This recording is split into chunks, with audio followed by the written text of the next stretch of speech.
Taking care of loved ones with Alzheimer's and dementia doesn't have to be done alone. There is support here in your community through the Alzheimer's Association Illinois chapter. Mike Bias, Multimedia Education Manager, is here with more information. Welcome.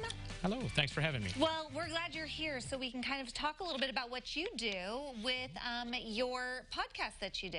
Yes. Well, we do a number of things. The podcast is once a month on the second Tuesday of the month. It's technically not a podcast. We call it a program by phone where people can dial in and then they can go to alzphoneprograms.org and listen to the recording at their convenience. The big thing we do is webinars.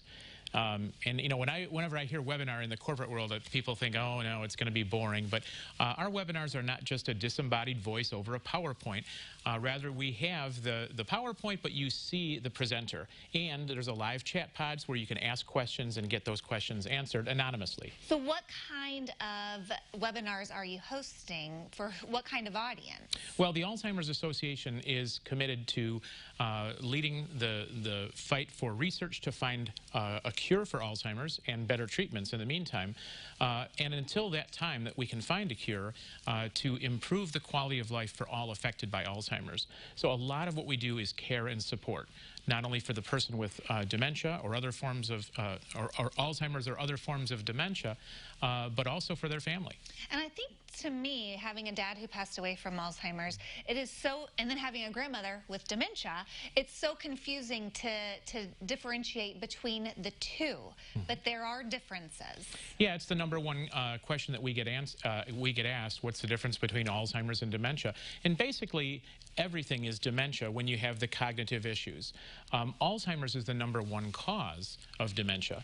Between 60 and 80% of all cases of dementia are caused by Alzheimer's. Now, the other causes might be vascular dementia, where somebody had a stroke, or dementia with Lewy bodies. We've all heard of Robin Williams, who passed away with that. Or Pick's disease. And depending upon the neurologist you ask, there's about 70 different causes of dementia. But the main thing is, it's more than just forgetting. Alzheimer's is a fatal disease.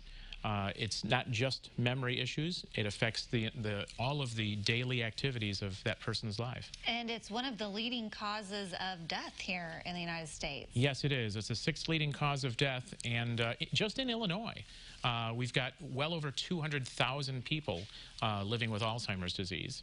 Oh, I hate hearing that. Let's talk a little bit about the caregivers and how you help caregivers navigate this disease. Great question. In Illinois, just another statistic, over 580,000 caregivers for people with dementia.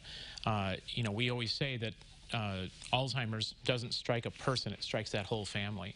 So the fact is, right now, the medications that are available can help with some of the symptoms, but they don't really address the disease underlying causes. So a lot of neurologists will tell you the best prescription that they can write for a person with dementia is education for their family. So you say something lovingly and with good intentions, and the person with dementia gets agitated or upset, and you're, well, what did I say? You said the right thing, but you just said it the wrong way. So what we do at the Alzheimer's Association, among other things, is we teach caregivers how to be more effective in improving the quality of life for their loved ones. Okay, tell me we've got some hope that the search for a cure is coming along great. It's never coming. If we had a cure, then I would say it's great. But almost. The great news is the Alzheimer's Association is using technology to speed our race for a cure and for better treatments. In the old days, you'd have researchers all over the world, and they would all be working independently, and only when their research was done, they would publish their findings, and then you could read about it.